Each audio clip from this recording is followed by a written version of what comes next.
Thank you, and welcome back to the Patriots 300 Level Podcast. My name is Eric. I'm joined by my co-host Kevin.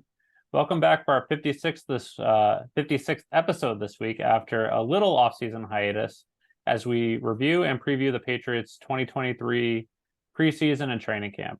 As a reminder, you can follow us on Twitter and Instagram at Pat's 300 Level Pod for up-to-the-minute updates and commentary on news of the day, as well as at our website at pats300levelpod.com. And just a little nugget, just be on the lookout for a blog that should be coming out in the coming days, if not already posted by the time this episode airs. So Kevin, what's your overall, I know it's been a while, football is back, Patriots are back. What's your thoughts so far? It's a little tough to fully say, but through training camp, off season, and the preseason since the last time we've talked. Yeah, it's been a little nice little hiatus we've been on, a little break, recharge the batteries. Been good to get back though. I've been watching all the preseason games, went to training camp a few times, see the practices. So it's been a nice little kind of off season so far. I think overall, I think just really excited just to see what this team is going to do. You could already tell the difference looking at the offense this year compared to last year, where last year it was pretty much just frustration overall from pretty much all the players, from the linemen to the wide receivers to obviously Mac, and just didn't seem like anything was getting going, and they were never able to kind of capitalize where usually you want to build on from one day to the next, and they never really could do that because they couldn't really hone in on what they were doing each day, where they couldn't succeed in one thing, so they couldn't build upon that success and build and get more success. So it was pretty much just constant failure last year, headed by Matt and Joe, which we've said this before, I'll say it again, I don't think either of us really saw how bad that combination was going to be. I think everyone thought there was going to be some growing pains, but it just stayed bad the whole time. And it's kind of interesting, but and going along the lines of that too, which it kind of seemed like it got worse as the season got on. You would think it would be the opposite, where it might be brutal in the beginning, but as they got their bearings, it would turn around. But I remember the first few games of the season, it was like if the play calling wasn't that much different. It was like there weren't really too many plays that Josh would have not called in those situations. But I think what kind of made it worse is the offensive coordinator is more than just play calling. It's teaching, it's being the leader in the development. And I think that's where you kind of see it got worse and worse as the year got on. So I think having Bill O'Brien back who's one of the top 3 offensive minds in football as your offensive coordinator should definitely help. So we'll have to wait and see, but yeah, you could definitely tell that's one of the biggest differences, where last year they weren't knowing the whys, because honestly, I don't think they knew the reason why they were doing some of the things they were doing. And Bill O'Brien has a vast kind of range of learning different offenses. So he's come from he did the Patriots offense, then he changed things a little bit at Penn, and then he changed a little bit things with Houston, and then he learned the Alabama offense. So he's coming in with this wide range of different offenses, and I think that's only going to help him. And I actually think, and you and me, I think both like Josh McDaniels, and think he was a really good offensive coach and probably one of the best ones in the league. I actually think that Bill O'Brien's going to be a kind of a nice change of kind of pace from what Josh is doing, just because Josh, I think, got a little stale towards the end, where he's running the same stuff over and over. There wasn't too much kind of changes that were put into it. You did see a little bit towards the end of Mac's rookie year when he was incorporating a few RPOs and that sort of stuff. But I think Bill might be able to do a little bit more just because he's seen more and done more. So that should be interesting.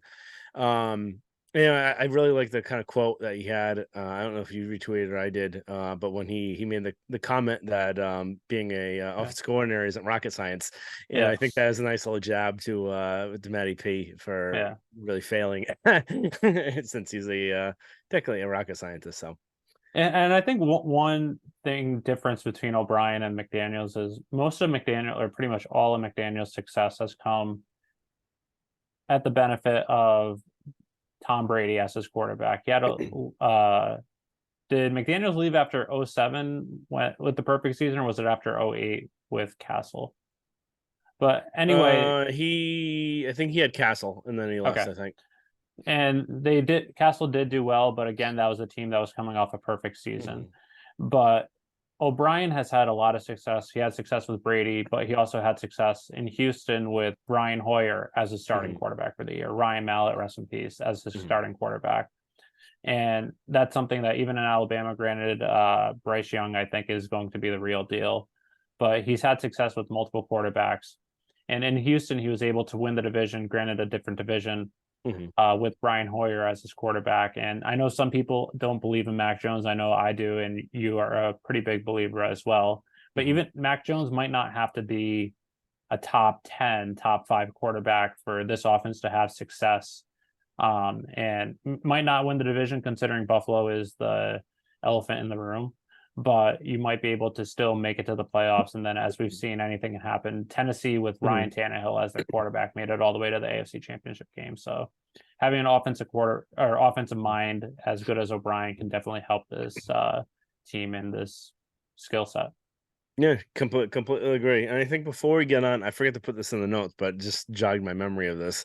Before we get on about like the rest of the offense and defense, I think one of the things we wanted to talk about too, which we mentioned together, and I think we've commented a little bit on Twitter if you're following our posts and whatnot, but just kind of the off season um the journalism going around this team and Yes. how kind Yep. of despicable it's become, where you can really tell when you actually look at, there's only probably what, a handful of different journalists that I actually respect anymore, Yeah. that cover this team, that actually give real unbiased coverage, that aren't trying to get out of the clicks.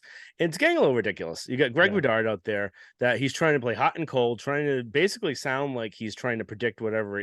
He's basically saying, oh, they're going to win 10 and 11 games, or they might not. They really stink, and it's Bill's fault and all this sort of stuff. And he's trying to play both ends of the spectrum. That way he could say he was right, where you got to pick one. You can't be this pitter patter. And then he's obviously going for the sound bites all the time. You look at any of his NBC Sports headlines and clips, they're always these ridiculous claims. And it's not just him. It's a lot of those people in that station. And I think part of their thing is that that's what they're asking them to do, and that they're going back, and it's basically a job. So if they're going to say we're going to pay you $100, or I think it's $100 for a half hour, then you're going to do it because that adds up over time. But between him and Karin, and even Phil Perry's getting like this, Burt Phil Breer's, Perry was like this last year too. It's not no, starting to get there. well, he didn't used to always be like this. I'm saying, Yeah. Burt Breer, Burt Breer, Giardi now. Giardi now, ever since he went to BSJ, and it's ridiculous. There's a Yeah. handful of people out there that you should actually, other than us, if you're listening, Yeah. there's a handful of people out there that we would highly recommend. Mike Reese, um, Zach Mark Cox, Zach Cox, Mark Daniels, uh, Taylor Kyles. I couldn't remember his last name. So those few people. So just And wanted there to. are some others as well. It's not Mhm. just those four, and it's not saying the entire media is bad, but it You seems just like it's have to getting pick and worse and choose. worse. And you have to really, when you see a report, you have to take it with a grain of salt and say, is everyone else saying this? Does this actually make sense? Yeah. And a lot of it doesn't. Like, so you have to really start inspecting what the different journalism is. Is this just a clickbait article where they're trying to get you to go in and read this and see whatnot? And But an important thing too is you have to read the wording.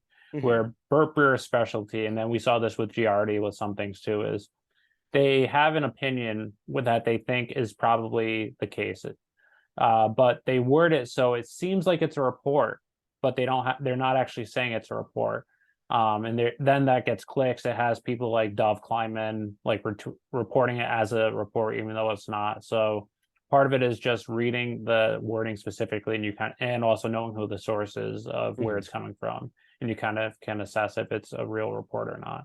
But I've just been on Twitter the last few years, ever since we started this podcast, and I wasn't before.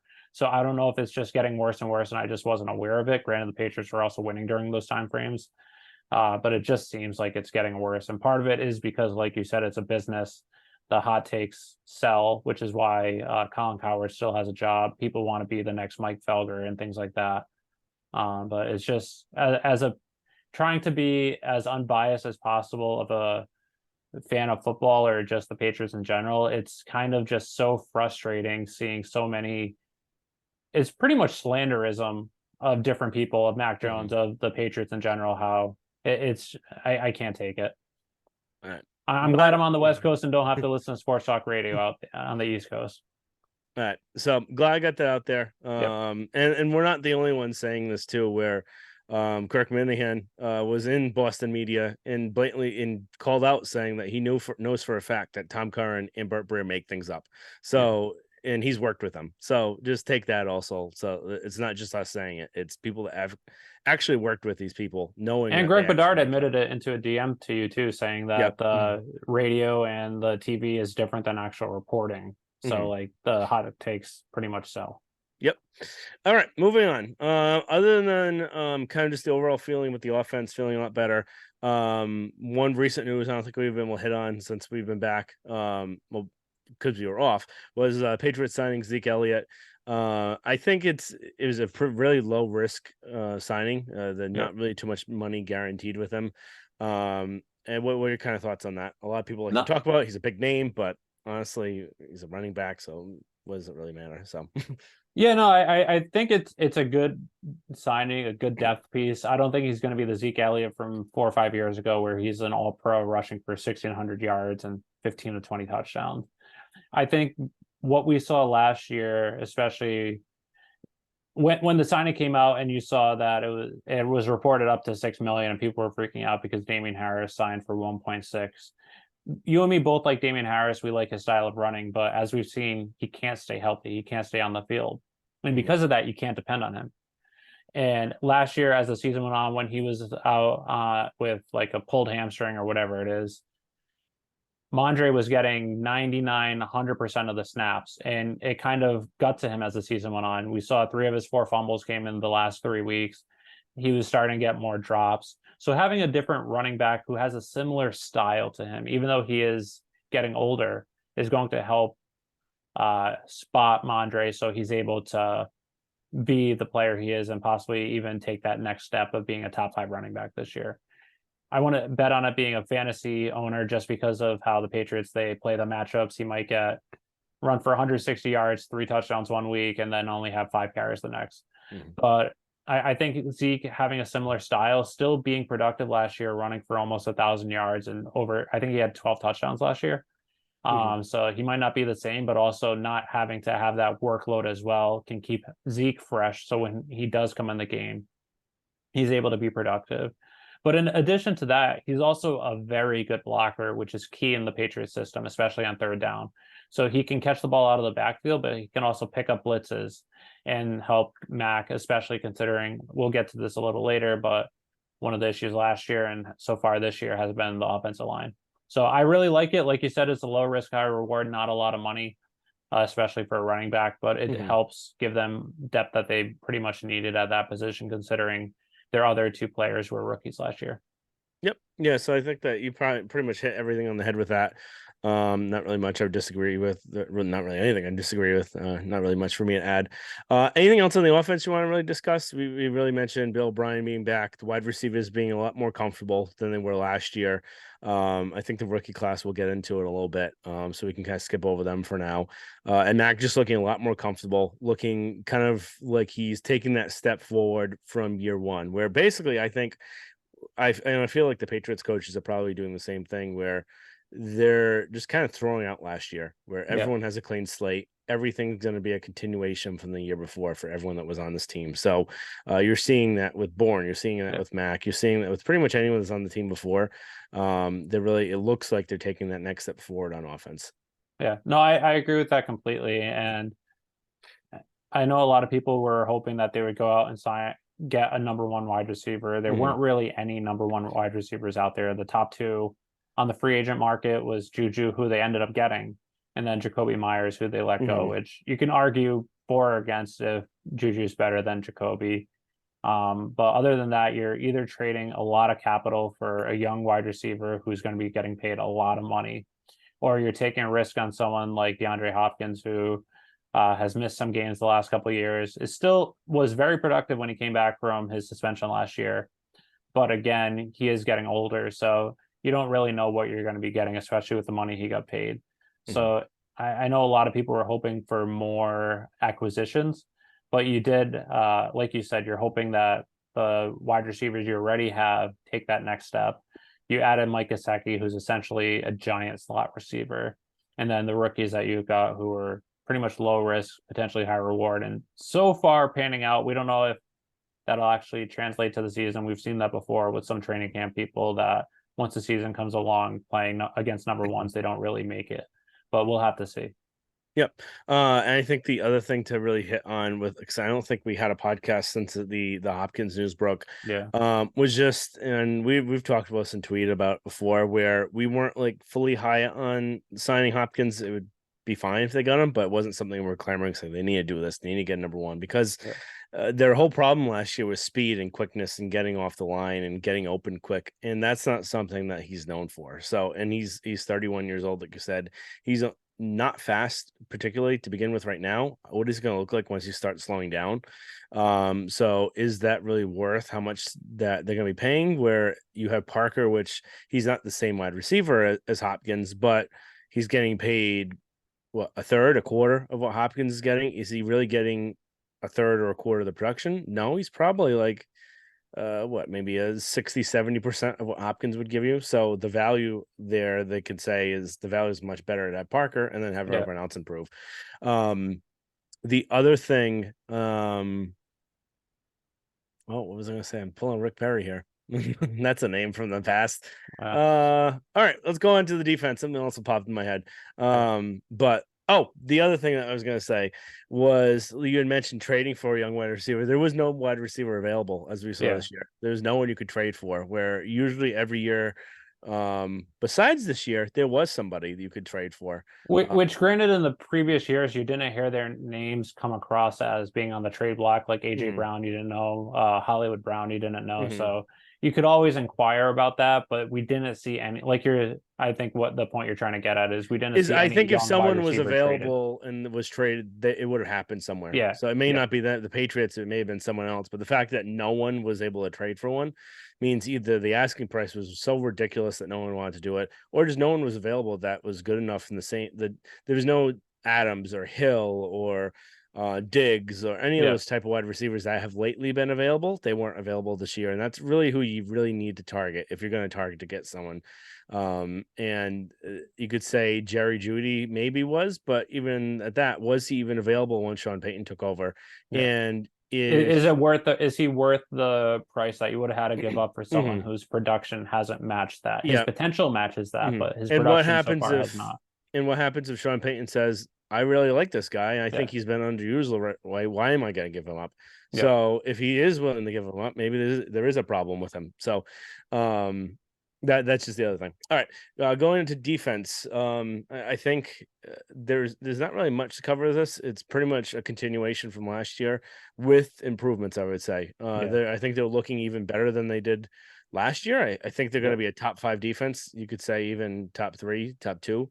Um, they're looking pretty strong there. They have a better corner group this year. They've got more experience now with the rookies from last year, and I think they've just improved in pretty much every position.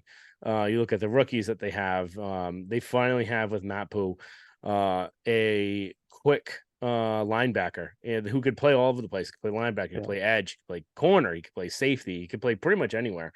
So they're getting a lot more versatility, and I think they're in a pretty good position with there. So I'm not sure what else you'd like to add on Yeah, defense. I think the only loss, or not think, the only loss so far has been McCourty, Hmm. who is a big loss because he played 99% of the snaps last year. He's been the defensive play caller on the field for the last however many years, defensive captain. So it is a loss, but I think the players you can have when McCourty was on the field, you pretty much knew McCourty was the Hmm. safety. Whereas with the four safeties you have Adrian Phillips, you have Jabril Peppers, we saw him get better and better as the season comes on, and he's this. A lot of people don't realize this.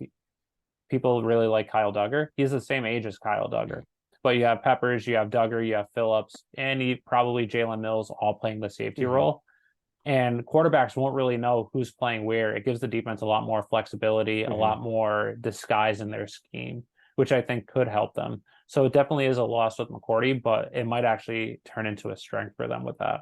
But like you said, you added at cornerback with Gonzo, and then possibly Bolden and speed, depending on if Bolden's able to come back healthy. And then speed gives you some speed and size. Granted, I'm not sure if he'll make the roster, but he does give you that length and speed. And then up Mapu, like you said, adds to the safety group as well as linebacker. And then Keon White is just an absolute freak of nature, and I love it. He's like a Greek Adonis. He's huge, and I'm really interested to see how they use him. And this is the point where I would say because him and Wise are a very similar type of position and player, and it's gonna be interesting to see what they do because there's only so many people you could put out there at once. So how are they gonna kind of have this all kind of intertwine? I think that's going to be really interesting to see. And is he going to eat into Wise's snaps? Which you know me, I'd love to see that. But also, Wise actually played really well last year too. So, who knows? They have so much depth on their defensive line. Which our first block coming out is going to be our projections for the 53-man roster, and it was just so difficult projecting that spot because not only do you have so many people, but you have such good quality. And then it's measuring who has the potential versus who has the right now fits that mold. I could see them Keon eating into Wise's snaps. I could see them playing essentially 6 down linemen essentially with the edge where you have Barmore or 5. You have Barmore, White, Wise, and then Judon and Uche coming off the edge with Mapu, Tavai, or Mapu and Bentley at linebacker. So there's so many different combinations that you can have while keeping everyone fresh as well. All right. Going in. Usually we do 3 up, 3 down. We're gonna do 5 up, 5 down, just because it's been a long kind of training camp and preseason so far. So who you got for? I can go first. So for the 5 up, I've got Mac, Bourne, Douglas, White, and Gonzalez. So there's a little bit of a theme there, which you're going to piggyback off of. But I think Mac, again, he looks like he's taking that next step forward. His completion percentage is higher than it was last training camp. It's more on pace for what he normally is. And he just looks more reinvigorated. He looks like he's taking that next step forward. And it looks like I think he's going to have a really good year this year. I think that we're going to see him rookie year. You could say he was a top 15 quarterback. I think he's going to definitely knock on the door to be a top 10 quarterback this year, assuming everything goes right and assuming he stays healthy. I think the other thing that helps him in that favor is when you actually look at the quarterback list, pretty much after, I don't know, maybe 6 or 7, they all kind of stink. So they're all not really stink, but they're all about the same type of player. So I think it's this year of all the years, I feel like getting into the top 10 is actually a lot easier than it's been the years past where we've lost like Brady and Rodgers is maybe at the twilight of his career and Wilson just completely fell off a cliff. So it'll be interesting to see what happens with him. This Jarrett Stidham take over for him in Denver if he continues to stink for the first 4 or 5 games. So interesting there. All right. Stay quickly though. Bourne, again, we've seen him look like he's taking the extension from the year before and is really one of Mac's favorite targets out there. He's looking the part, is bigger, stronger, faster. Then Douglas looking like he could be a steal from the 6th round. Very shifty, quick. He lose a single one-on-one drill at all that in any practices open to the media or the public. And then, like you said, White is like a Greek Adonis, and Gonzalez is showing that he could be a lockdown corner eventually for them. And he's definitely going to be one of their starting corners. Yep. No, I agree. I think that's a good list. And as you'll see, mine pretty much encompasses all of that and then some. So my number 1 was just the entire 2023 rookie class. And I'll get to that in a minute. There's just so many that if I didn't go with that as just its own number 1, my top 5 would just be 5 players from the rookie class. Pretty much Gonzo, White, Mapu, Douglas, and then Booty or Butte.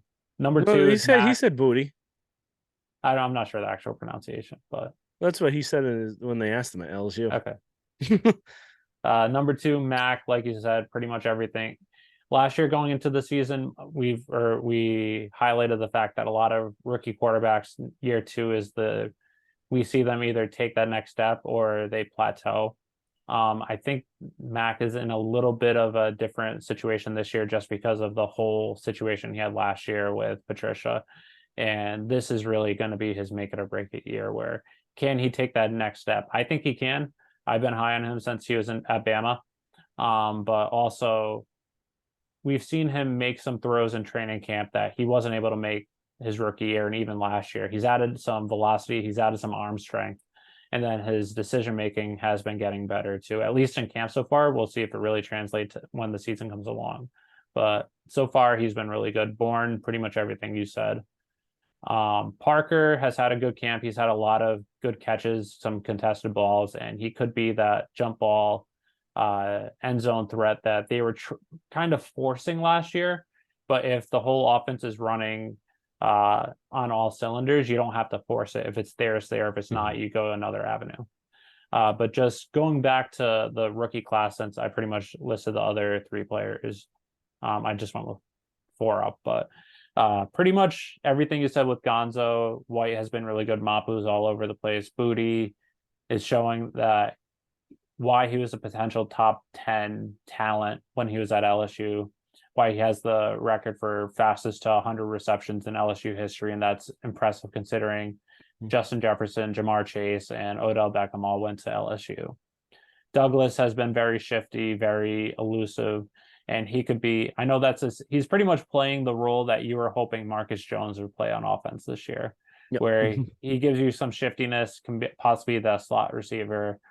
And then also Bolden has just really impressed me so far. Granted, it's very unfortunate the injury situation that occurred during the preseason game versus Green Bay.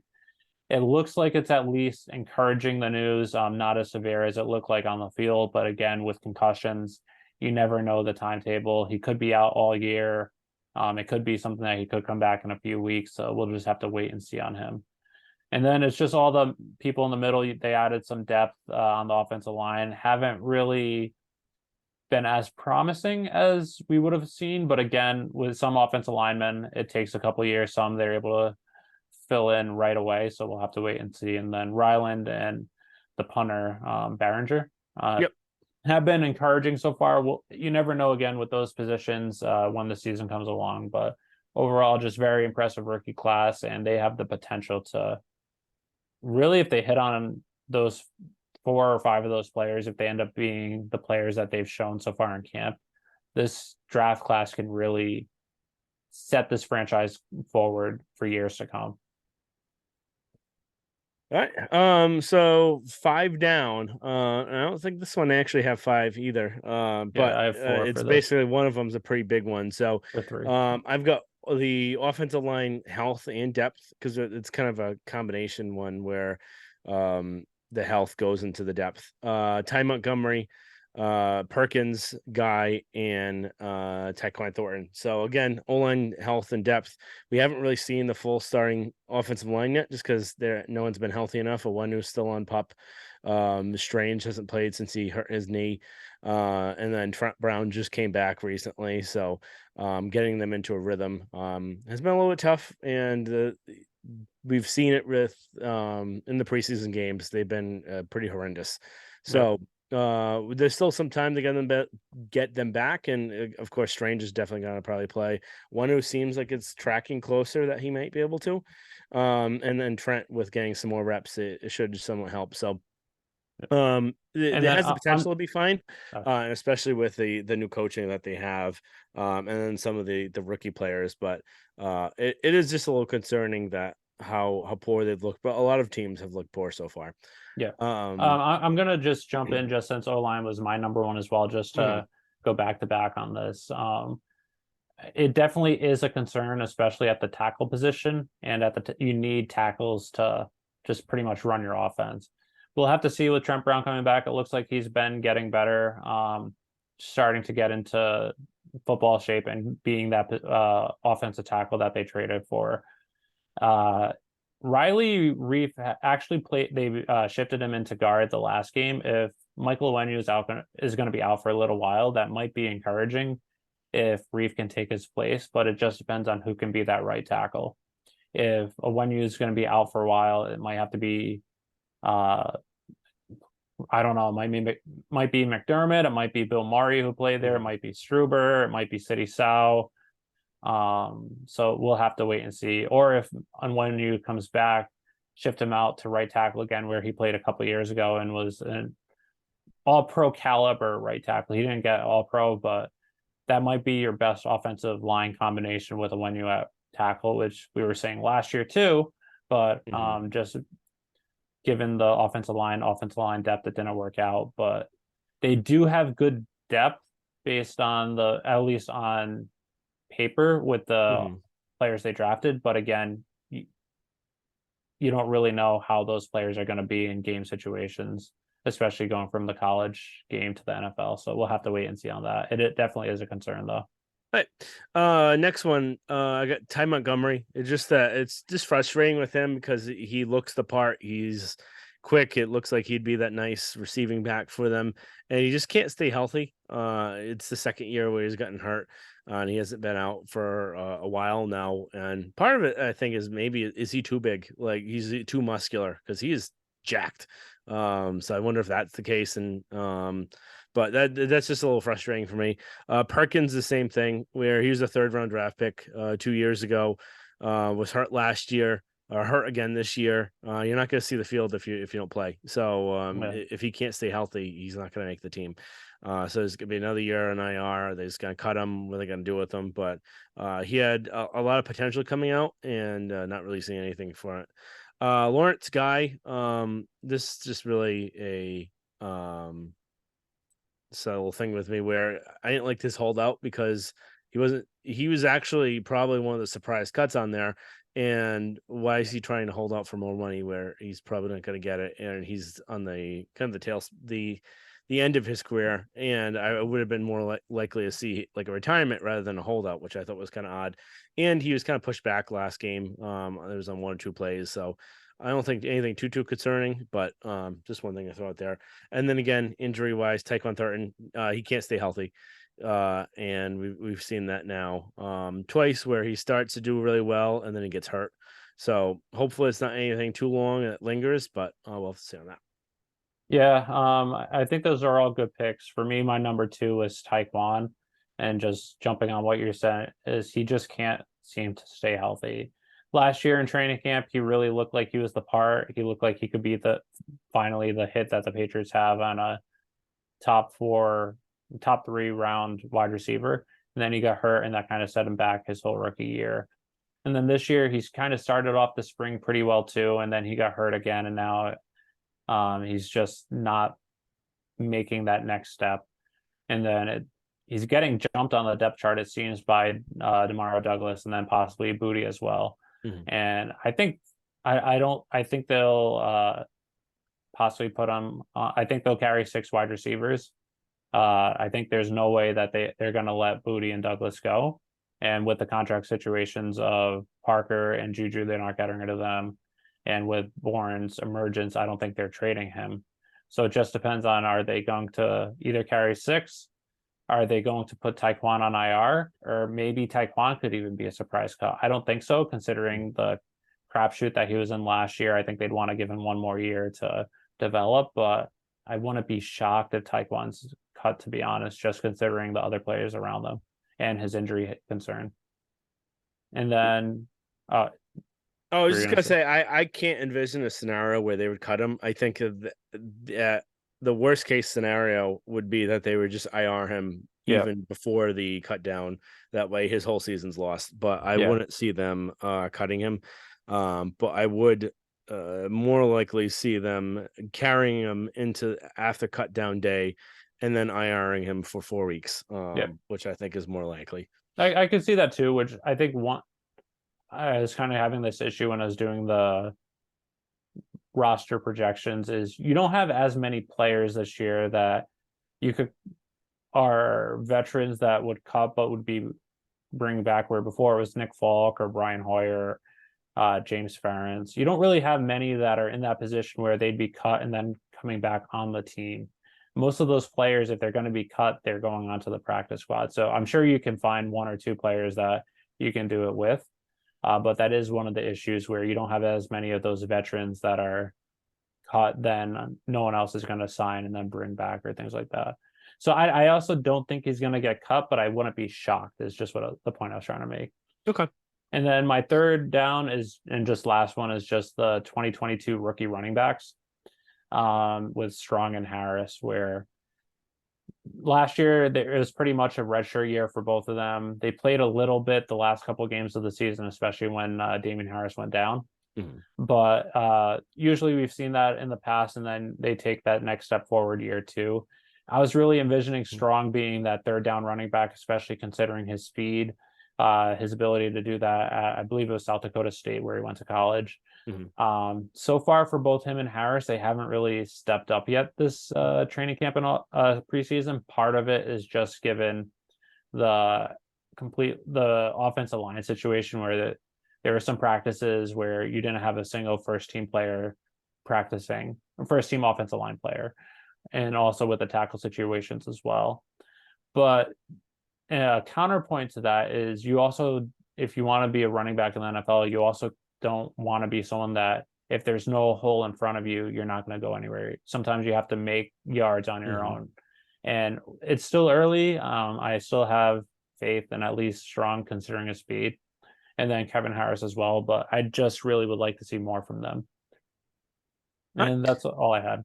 All right, sounds good. So now we're just gonna move on to our mailbag before we wrap up. So this comes from at Pat's fan Kev. He's one of our very frequent mailbag submitters. And again, he's not my burner, even though it sounds like he would be.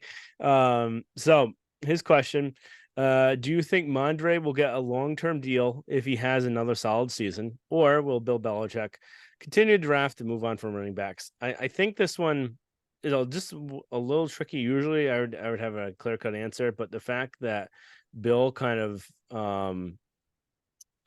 really overly glowingly remarks about Mondre, where usually you don't hear that from him for an active player. So that's just the one tough part there. He really likes Mondre. Yeah. But long-term deal in a running back is very we've seen it across the NFL. We've seen it with the Bill, and I feel like Bill started the whole trend where everyone else was kind of a little late to the game. Yeah. But once a running back gets to their second contract, they're usually cooked. Especially someone that has a lot of carries, that relies on their quickness and speed and shiftiness, and that's something that Mondre does. If he's able to get him at a relatively normal rate, I would say he would do it. But I don't think he's going to break the bank for Mondre. I don't think he's going to treat him like a really high paid running back from years past, where like a Todd Gurley contract or something like that. So I don't see him overextending himself for Mondre. But if he can get like a team friendly deal and maybe do it early, maybe that might be something that they'll both agree on, especially if Mondre looks out and sees what the running back field is really looking like for contracts, and saying pretty much anyone that goes into their second contract now isn't getting paid. So is he going to try and more likely take more of a team friendly deal that's kind of benefits him a little bit more, so he doesn't have to try and get to the open market and find out no one's going to pay him? So I could maybe see that if it's a relatively cost-effective move, but if not, then Bill's going to just do what he always does and walk away and get someone else to fill the position. Yeah, this is a really interesting question. And initially, once I saw it, my initial instinct was no. I don't think he gets a long-term deal. I think they move on just like Bill has always done. But there's a couple different caveats that I think might play a role into this. Like you said, Bill really likes Mondre. Another thing too is Mondre is a very muscular back, and those are typically the ones that kind of hold up a little bit. Adrian Peterson, Sean Alexander going years back, even Derrick Henry, minus the foot injury. Mondre kind of fits that build where he's not the smaller guy that he's going to take a pounding and then lose his strength. So that might play a role into it. Another thing is given the whole running back paying situation where they were trying to figure out what to do because of Jonathan Taylor's situation where he wants a long-term deal. Jim Irsay said, no, go screw yourself. And then pretty much trying to figure that out now. So I could, one way I could see him getting a long-term deal is if after your third year, you're able to get a contract extension.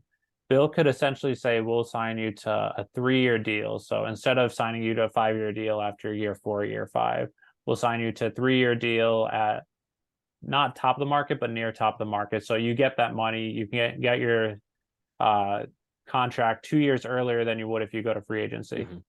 So that might be a way where it's kind of fitting the bill, getting that second contract, but getting it earlier. So he doesn't take that pounding that by the time he does get to year 2, year 3 of that second year contract is not worth it. So that's one way I could see it happening. It just depends on his asking price. And if anything in the running back situation changes between now and either next year when he'd be eligible for the contract extension, or 2 years from now when his contract is up. Also, if he does hold out after next year, that could play a factor into it too. Yeah. Where he's holding out before year 4 because he wants that money. Will Bill cave a little bit, or he's going to say, no, I'll ride with what I got and what I can get in free agency? Because Bill, out of anyone, has shown that he can just bring in pretty much any running back and fit the bill here. Yeah, I agree completely. So that makes a lot of sense. Yeah, and I think it's definitely a great question considering the complexity. Like I said, once I initially saw it, I was like, no, but I think there is a possibility where he could, based on all the different nuances going on right now. Yep. Yeah, agree completely. I think this is the perfect kind of question where you really don't know yet, just because of the whole situation of Mondre and what the running backs are being paid now. Is he going to realize that? Is he going to say, "Well, I might as well just take a deal, so that way I got one"? So really interesting question. Great job there, Pat's fan Kev. And that's pretty much all it for right now. So again, like we had mentioned, we have a blog coming out this week. Depending on when you listen to this episode, it may already be out or it may not be, and it'll be coming out this week. But the week of today's the 21st. Today is Monday. So this current week, the week of the 21st, expect to see a blog out there by Eric, possibly me as well, having what our 53-man roster projection is going to be, who are you going to have cut, who are going to have IR'd, who's going to make the team, what's going to happen, all that sort of stuff. Is it going to be right? Who knows? But we'll actually see. And it will also include practice squad projections as well.